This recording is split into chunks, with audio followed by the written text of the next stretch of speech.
설교 시리즈로 지금 진행 중인데요. 자, 여러분, 우리 1주차 때는, 자, 아직 기억 안 나시죠? 네. 1주차 때는 시편 27편 말씀을 통해서 하나님께 진실된 예배와 진실된 믿음을 통해서 우리는 하나님을 체험하게 됩니다. 또 2주차 때는 고린도전서 11장 말씀을 통해서 성찬 예식을 통해 예수님의 대속의 사랑을 기념하고 기억할 때 하나님 체험할 수가 있고, 우리는 다음 주에 성찬 예식 할 건데요. 성찬 예식을 통하여서 뭐를 리마인드 하는 거냐면, 우리가 천국에서 예수님과 얼굴을 맞대고 예수님과 식사할 그날을 기대하시기 바랍니다. 그 기대감을 주고 삶에 용기를 주는 거지요. 자, 오늘 3주차 때 어떻게 하나님 체험할 수 있냐면, 성경 말씀을 통해 어떻게 하나님 체험할 수 있는지 시편 19편의 은혜를 이 시간 전하고자 합니다. 오늘 말씀은 두 개의 큰 산이 있어요. 자, 두 개의 큰 산이 뭐냐면, 7절로 9절까지는 하나님 말씀이 나에게 어떠한 유익을 주는가, 그것이고요. 10절로 14절은 그러면 so what, 우리가 어떻게 살아야 될 것인가, 이렇게 크게 두 부분으로 나눌 수가 있습니다. 첫째, 하나님의 말씀이 우리에게 어떤 유익을 줄까요? 시편 19편 전체는 하나님의 말씀에 대한 예찬시예요. 말씀에 대한 예찬시가 19편인데, 우리 읽진 않았지만 1절부터 6절까지는 우리는 우주 만물을 통해서 하나님을 볼 수 있다는 것입니다. 지금 태풍이 불잖아요, 그죠? 비가 오고 우르릉 쾅쾅 막 천둥치고 막, 여러분 하나님 위험이 좀 느껴지지 않습니까? 대자연을 보세요. 아름다운 바다, 아름다운 대자연을 보니 하나님을 느낄 수가 있다. 우리가 나중에 하나님 앞에 부인할 수 없다라는 거죠. 그 누구도. 하나님 이미 리벨레이션, 이미 계시하셨어요. 우주 만물을 통해 나를, 하나님을 계시하셨기 때문에 우리 피기할 수가 없습니다. 1절 6절이고요. 그리고 우리가 지금 보고 있는 7절로 9절은 말씀을 통한 리벨레이션이에요. 말씀을 통한 계시, 말씀을 통해서 하나님을 보여주고 계십니다. 자, 그래서 하나님 말씀에 대한 6가지 명칭을 한번 살펴보기 원하는데요. 자, 7절로 9절에 나타난 하나님 말씀 6가지 명칭은 스크린 보시 같이 한번 읽어보실까요?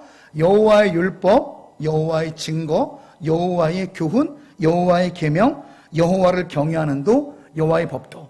하나님 말씀에 대한 명칭이에요. 여호와의 율법은, 성경 말씀은 무엇이 옳고 그른지를 깨닫게 해준다는 거예요. 이해되십니까? 여호와의 증거는 성경 말씀이 하나님이 어떤 분이신지를 증거해 준다는 거예요. 여호와의 교훈은, 성경 말씀은 내 인생 살아가는 진짜 교훈을 준다라는 거죠. 여호와를 경외하는 도, 경외가 뭐예요? 경외. 두렵고 떨림으로 섬기다. 여러분, 여호와의 경외가 왜 필요한지 아십니까? 여호와를 경외하면 죄를 안 짓습니다. 할렐루야. 하나님이 안 무서우니까 죄를 지는 거예요. 하나님이 무서우면 죄가 많이 끊겨져요. 이게 경외예요, 경외. 그 다음에 여호와의 법도는 뭐냐면, 법도의 히브리 원문은 심판입니다. 심판. 말씀을 통해서 하나님의 심판을 준비하는 삶을 살게 한다는 거예요. 자, 다음으로 하나님 말씀의 7가지 특징도 말씀에 있어요. 자, 우리 스크린 보시면서 하나님 말씀의 7가지 특징은, 뭐가 있냐면, 읽어볼까요? 완전하다, 확실하다, 정직하다, 순결하다, 정결하다, 진실하다, 의롭다. 그건 하나님 말씀의 7가지 특징입니다. 하나님 말씀은 불완전하지 않고 완전합니다. 하나님 말씀은 불확실하지 않고 확실합니다. 하나님 말씀은 거짓되지 아니하고 정직하죠. 하나님 말씀은 불순하지 않고 순결합니다. 동의하십니까? 아멘이 왜 중요하냐면, 아멘의 뜻은 그대로 되어지이다. 그러니까 왜 예배 드릴 때 아멘으로 화답해야 되냐면, 신앙의 고백이거든요. 말씀이 선포될 때 그 축복의 말씀이 나에게 그대로 되어집니다. 이게 아멘의, 그러니까 단순한 저한테 장단 맞추라는 것이 아니라, 여러분이 아멘 할 때마다 여러분 신앙 고백을 드리는 거예요. 하나님, 그 말씀이 내 삶에 그대로 적용될 줄로 믿습니다. 그 말씀이 내게 성취될 줄로 믿습니다. 이게 아멘의 뜻입니다. 그래서 여러분들 마음의 고백으로 감동대로 아멘 하시기 바랍니다. 하나님 말씀은 불결하지 않고 정결합니다. 하나님 말씀 거짓되지 않고 진실됩니다. 하나님 말씀 불의하지 않고 의롭습니다. 여러분, 더 중요한 하나님 말씀에 4가지 유익이 나와 있어요. 7절로 9절 너무나 중요한 건데요. 여러분, 이것도 같이 너무나 중요하게 같이 한번 읽어볼까요? 영혼을 소송시킨다, 지혜롭게 한다, 마음을 기쁘게 한다, 눈을 밝게 한다. 하나님 말씀의 4가지 유익인데요. 첫째로 영혼을 소송시킨다는 영혼을 되살아나게 한다는 것입니다. 영어 성경으로 reviving the soul, revival 많이 들어보셨죠? revival이 무슨 뜻이죠? revival은 우리 기독교 용어로 부흥이라고 하고요, 회복이라고 그래요. 다시 revival. 그러니까 하나님 말씀이 내게로 들어오면 우리의 영적인 상태가 하나님께서 처음 만드신 그 상태로 돌아가게 됩니다. 최고의 축복이에요. 오염되지 않는 상태, 근심과 걱정과 죄에 오염되지 않는 온전한 그리스도인, 온전한 제자, 원래 그 상태로 되돌리게 하다. 그것을 이제 히브리어로 보면요, 이 소성이란 단어가 이스라엘 히브리어 말로는 슈브예요. 슈브. 이 슈브의 이 문법적 의미가 뭐냐면은 이 슈브는 되돌아가게 하다, 그런 의미가 있는 거예요. 그러니까 하나님의 말씀의 능력을 나타내는 거죠.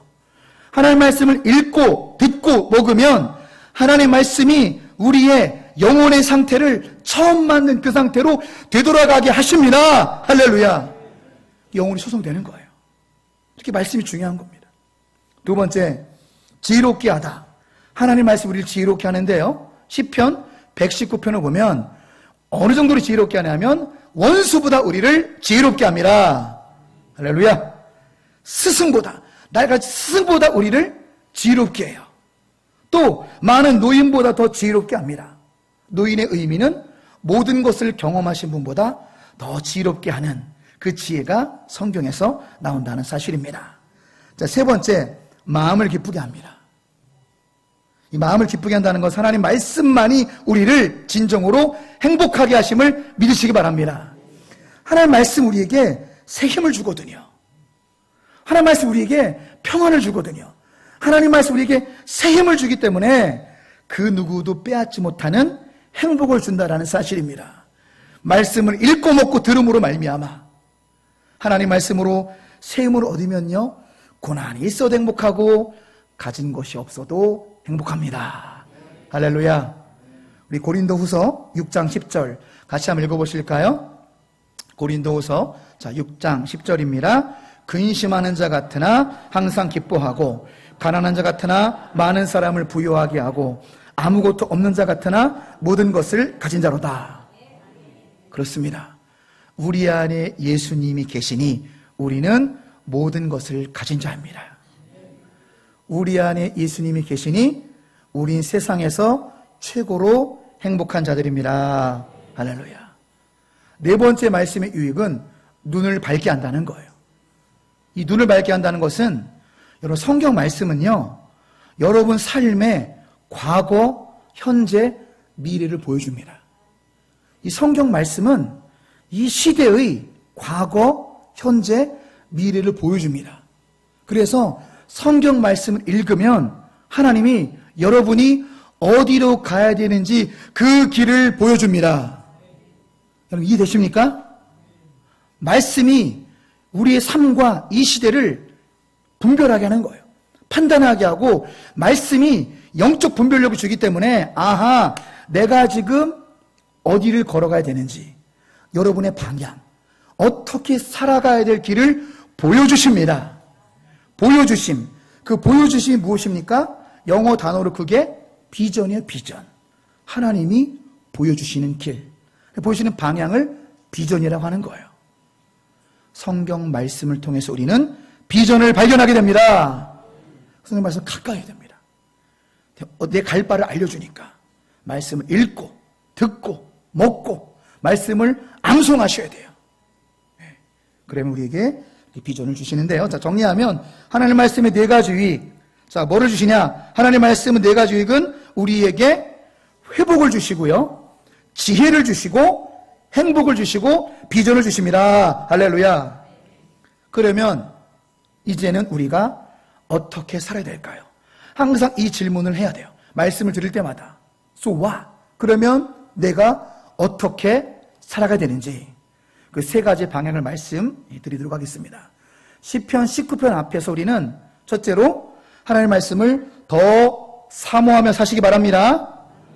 자, 이 사모하는 거 어떤 의미냐? 하나님 말씀을 오늘 10절 말씀을 보시면요, 순금보다 더 사모하라고 말씀하고 있습니다. 대형 마트 중에 하나인 코스트코에 가면은 뭐 안양이건 뭐 세종이건 어디건 그 코스트코 입구에는 DP가 되어 있는 게 있는데, 뭐가 DP 되어 있냐면 금은 보석이 DP 되어 있어요. 입구에 딱 들어가서 이거 뭐요? 하고 딱 보면 이 콩할 만한 다이아몬드를 항상 전시해 놉니다. 다이아몬드. 저게 다이아몬드요? 딱 보면은 가격표가 써 있어요. 이자 옆에 동그라미가 8개 있습니다. 얼마죠? 계산이 안 되십니까? 3자 옆에 공짜가 8개가 있어요. 3억. 별로 안 놀라시네요? 집에 하나씩 있어서 안 놀라시는 거죠? 딱 입구에 그런 몇 억짜리 다이아몬드를 딱 전시해놔요. 코스트코의 어떤 뭐 전략 같기도 한데요. 여러분, 그 3억대는 다이아몬드는 생명력이 있습니까? 없습니까? 생명이 없어요. 그 다이아몬드랑 성경이랑 바꾸자고 하면 바꾸면 돼요, 안 돼요? 바꾸로 생각하시는 몇 분 보입니다. 3억 바꿔 더 많이 사면 되지? 그러면 안 됩니다. 그건 생명력이 없는 거예요. 그거는 돌멩이의 일종, 돌멩이의 일종. 생명력이 없어요. 그 정도로 사모하라는 거죠. 절대 바꿀 수 없습니다. 나에게 구원의 길, 영생의 길을 주는 이 말씀과 절대로 바꿀 수 없습니다. 여러분, 그게 사모하는 거예요. 그렇게 하나님 말씀을 사모하시기를 주님의 이름으로 축원합니다. 그렇게 사모하라는 거예요. 여러분 모두가 말씀을 사모하시고 말씀의 은혜를 받아서 때때로 저를 복도에서 만나면 목사님 말씀이 너무 달아요. 말씀이 얼마나 다냐면 바위 틈에 있는 송이꿀보다 말씀이 더 달아요, 목사님. 이러면 저한테 좀 해주시기 바랍니다. 말씀의 은혜 받아서 찬송가 305장 잘 아시죠? 나 같은 죄인 살리신 그 찬송가의 원래 가사는 그렇지 않아요. 원래 영어 가사는 Amazing Grace, How Sweet the Sound. 놀라우신 주님의 은혜. 이 얼마나 달콤한 음성인가. 할렐루야. 주님의 은혜가 달콤하다라는 거예요. 주의 말씀이 달콤하다라는 거예요. 그렇게 하나님 말씀을 사모하심으로 여러분 주일에만 말씀을 듣는 삶이 아니라 여러분 주중에도요, 매일매일 성경 읽으세요. 뭐 때로 교회를 못 나오신 한이 있더라도 가정에서 직장에서 말씀을 읽으시고 암송하시고 묵상하시고 말씀을 좀 드시기 바랍니다. 이렇게 주님 말씀을 여러분 더 사모하실 때 우리에게 어떤 일이 일어나냐면 구원에 이르는 참된 믿음을 부어주십니다. 이 점을 기억하셔야 돼요. 여러분 그냥 되는 것은 아무것도 없어요. 여러분 세상 일이 그냥 되는 것이 있습니까? 그냥 되는 거 아무것도 없어요. 여러분 구원에 이르는 믿음도요, 적당히 신앙생활에서 되는 것이 아니라는 거예요. 구원에 이르는 성장하는 믿음, 진짜 구원에 확신이 있는 믿음, 구원에 자신감이 있는 믿음, 구원에 이르는 믿음은 하나님의 말씀을 사모할 때 하나님이 선물로 주십니다. 말씀으로 확인해 보실까요? 베드로전서 2장 2절로 3절 같이 읽어봅니다. 갓난 아기들 같이 순전하고 신령한 젖을 사모하라. 이는 그로 말미암아 너희로 구원이 이르도록 자라게 하려 함이라. 아기들 같이 젖을 사모하는 것처럼 말씀을 사모하라는 거예요. 여러분 갓난 아기들 젖을 어떻게 사모하죠? 갓난 아기들은 태어나자마자 응애 하는데 세상 떠나갑니다. 얼마나요? 막 태어나면 요만하잖아요. 제 사진에도 제 손바닥에 올려놨다니까요, 애들을. 제 팔뚝에 굵어서 잘 돼요, 그게. 팔뚝이 이제, 그러니까 요만한 팔뚝이 오는 애기들이 응애 얼굴이 새빨개지도록 응애 하는데 세상 떠나갑니다. 그게 왜 그렇죠? 그게 어떤 의미죠? 젖 주세요 하는 거예요. 그러다가 젖을 물리면 세상 평안하죠. 저희 세 아들 다 이제 모유로 키웠는데 젖만 물려주면 세상 평안해요. 어디 빠는 힘은 생겼는지 태어나자마자 젖 빨면서 흡족해하고 만족해하고 새근새근 천사처럼 잠이 듭니다. 그렇게 말씀을 사모하라는 주의 말씀입니다. 사모하셔야 돼요. 젖 주세요. 그런 마음으로 말씀을 사모하셔서. 여러분 핸드폰 많이 보시잖아요. 핸드폰 보실 때마다 성경 앱을 통해서 말씀을 보시기 바랍니다. 그래야 구원에 이르는 그런 진짜 믿음이 생기는 거예요. 성경 말씀을 영혼의 양식이라고 하잖아요. 육체도 밥을 안 먹으면 병드는 것처럼 우리 영혼도 영혼의 양식을 먹지 않으면 영혼도 병들게 되는 원리라는 거죠. 아무쪼록 사랑하는 여러분, 주중에도 말씀을 읽고 묵상하고 암송하시고 주일에는 더 열심히 말씀을 듣고 읽고 순종하심으로 하나님의 풍성한 은혜를 그 하나님을 말씀을 통해 체험하시기를 주님 이름으로 축원합니다. 두 번째는요, 하나님 말씀에 더 순종해야 됩니다. 자, 뭐 하라고요? 말씀에 더 순종해야 됩니다. 우린 흔히 이런 생각을 할 수가 있어요. 은혜로 구원받는 거기 때문에 말씀 뭐 다 안 지켜도 되지 뭐. 그런데 은혜로 구원받기 때문에 율법은 안 지켜도 된다. 여러분 그게 옳은 생각일까요? 그것을 가다부다 논하기 전에는요, 율법이 뭔지 알아야 돼요. 율법이 뭐냐면 율법은 다른 게 아니라 모세오경이에요. 모세오경은 뭐죠? 히브리어로 토라라고 그러는데 모세오경은 처음 성경 5권입니다. 뭐죠? 창세기, 출애굽기, 레위기, 민수기, 신명기 말씀인데 이 말씀을 여러분 안 지켜도 됩니까? 말씀 지켜야죠. 말씀에 순종해야 됩니다. 너무 쉽게 말씀을 무시해서는 안 된다는 사실입니다.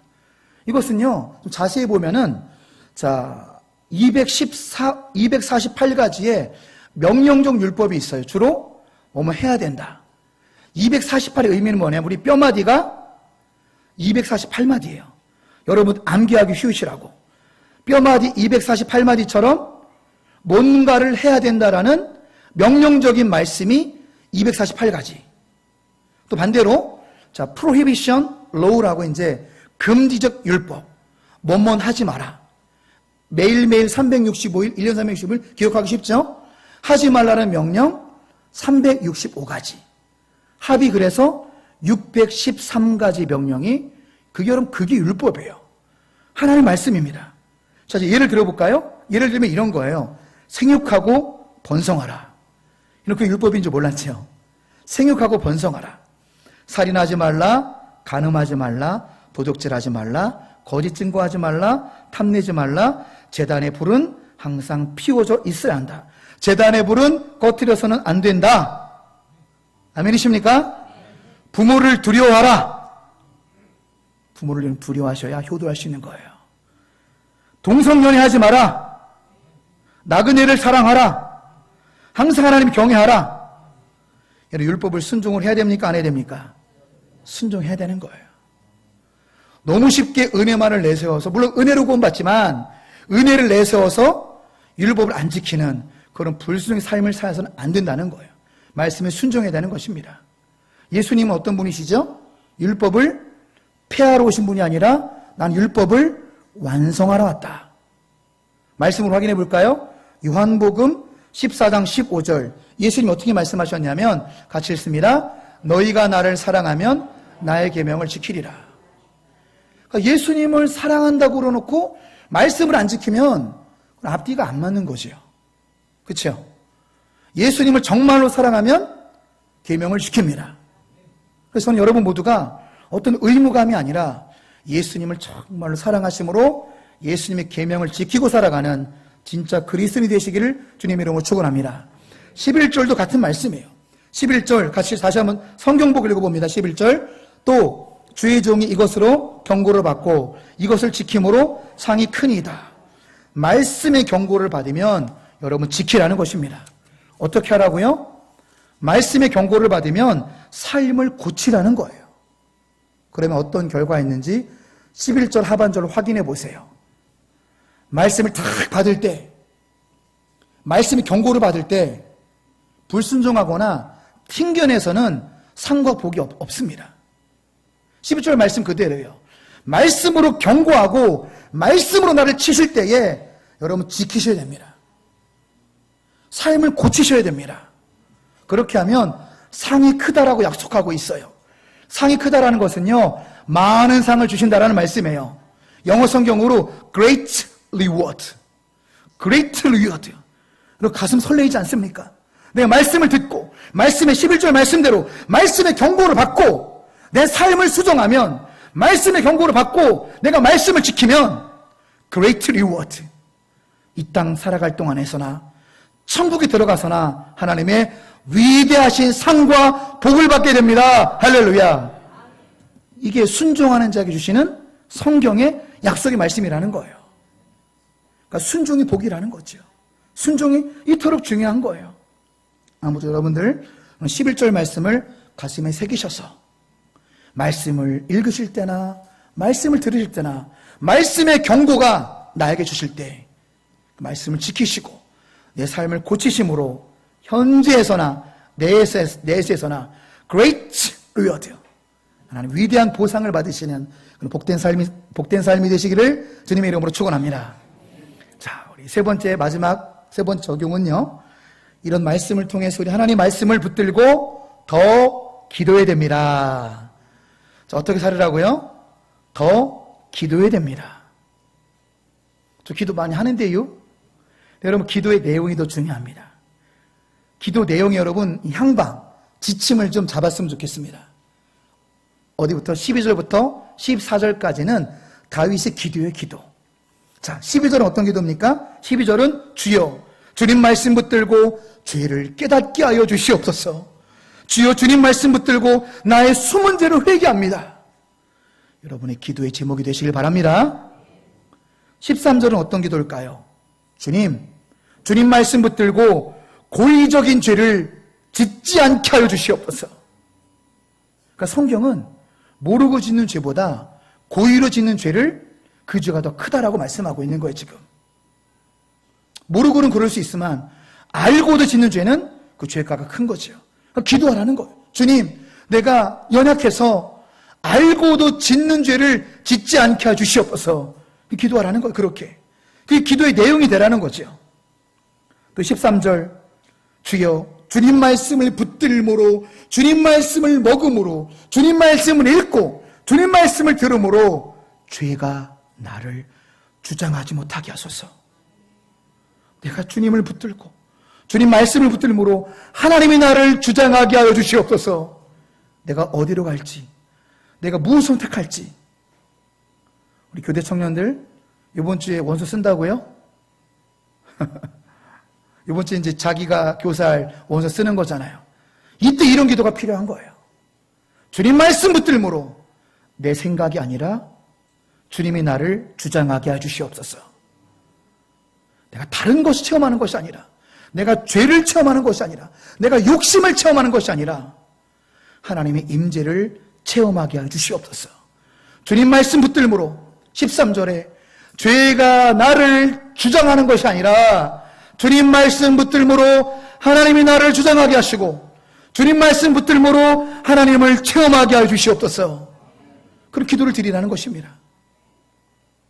그리고 끝으로 저는 14절을 묵상하고 어제 말씀을 준비하면서 완전 넋을 놓고 14절 말씀을 묵상하고 감탄했어요. 어떻게 이렇게 살 수가 있지? 대단하다. 다윗이 흠이 있지만 다윗의 영성은 대단하다. 14절 우리 성경 보시고 같이 큰 목소리 같이 읽습니다. 나의 반석이시여 나의 구속자이신 여호와여, 내 입의 말과 마음의 묵상이 주님 옆에 연락되기를 원하나이다. 우리는 어떻습니까? 내 입의 말, 우리가 하는 모든 말 주님 보시옵소서 당당하게 말할 수 있으십니까?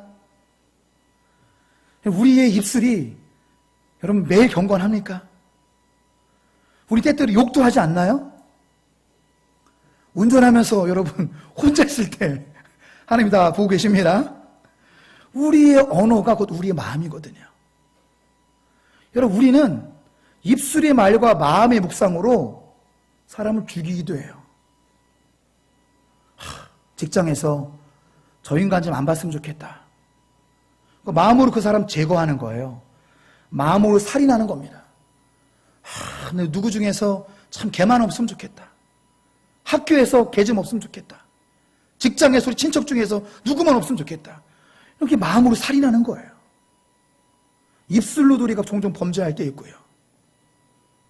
근데 오늘 14절은 정반대라는 거죠. 하나님, 내 입술의 말들을 연락해 주세요. 그런 영성이 되시길 축원합니다. 순결한 거예요. 하나님, 더 대단한 것 같아요. 마음의 묵상. 내가 생각하는 모든 게 우리가 들킬까봐 겁나는 게 아니라 우리 음란한 마음, 마음으로 누구를 저주하는 마음, 마음으로 누구를 원망하는 마음, 마음으로 누구를 미워하고 마음으로 누구를 죽이는 그런 마음이 들킬까봐 겁나는 그런 영성이 아니라 하나님, 내 마음의 모든 생각 다 봐주세요.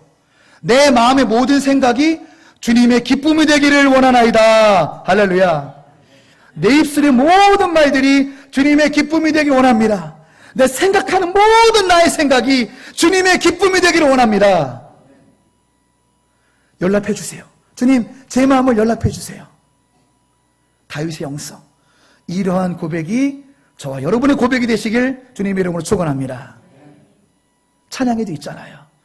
나의 입술의 모든 말과 나의 마음의 묵상이 주께 연락되기를 원하네. 할렐루야. 그리고 14절 말씀 보시고 좀 감탄 한번 해주세요. 감탄사 시작. 감사합니다. 어떻게 14절처럼 살 수가 있지? 와, 부럽다. 다른 건 고사하고 이번 한 주간 동안 14절처럼 나는 살아야 되겠다. 하나님, 내 입술을 좀 봐주세요. 하나님, 내 마음의 묵상을, 생각을 좀 봐주세요. 이러한 영성이 될 때 하나님을 깊이 깊이 체험하시는 우리 모두가 될 줄로 믿습니다. 말씀을 정리하고 마치겠습니다. 오늘 하나님께서 시편 19편 말씀을 통해서 우리에게 들려주시는 음성은 말씀의 사람이 되라는 것입니다. 말씀에 붙들린 사람이 되라는 것입니다. 세상의 근심과 걱정과 염려가 아니라 말씀에 붙들린 사람이 되라는 것이 주님의 음성임을 믿으시기 바랍니다. 양옆에 계신 분한테 그렇게 말해주세요. 말씀에 붙들린 사람이 되십시오. 시작. 말씀에 붙들린 사람이 되는 것, 이것이 우리를 향한 하나님의 음성임을 기억하시기 바랍니다. 하나님 우리 말씀하시는 거예요. 하나님께서 19편 말씀을 통해서 사랑하는 아들아, 사랑하는 딸들아, 다른 것에 얽매이지 말아라. 내가 다 그것은 내가 다 알고 있고 내가 다 해결해 줄 거다. 다른 것에 얽매이냐고 에너지를 낭비하지 말라. 할렐루야. 하나님의 말씀에 매이고 말씀에 붙들린 말씀의 사람이 되시기를 주님의 이름으로 축원합니다. 그 말씀의 사람이 되면요, 말씀 붙들린 사람이 되면요, 하나님을 깊이 깊이 체험하게 되는 거예요. 하나님을 깊이 만나고 깊이 체험한 그 은혜를 전하는 것을 두 글자로 뭐라고 그런다고요? 전도라고 하는 거예요. 내가 만난 행복, 내가 만난 하나님, 내가 만난 하나님의 사랑, 이것을 전하는 것을 전도라고 하는 것입니다. 이 세대민 축제가 2주 앞으로 다가왔습니다. 여러분, 일로써 하지 마시기 바랍니다. 일로써 하는 것이 아니라 내가 만난 하나님의 사랑, 내가 만난 하나님의 행복, 내가 하나님을 체험한 그 은혜를 기쁨으로 전해서 영원한 사망을 영원한 생명으로 인도해주는 그런 견인차 역할 되는 증인된 사명을 기쁘게 감당하시는 동함의 참된 그리스도인들 다 되시기를 주님의 이름으로 축원합니다. 기도하겠습니다.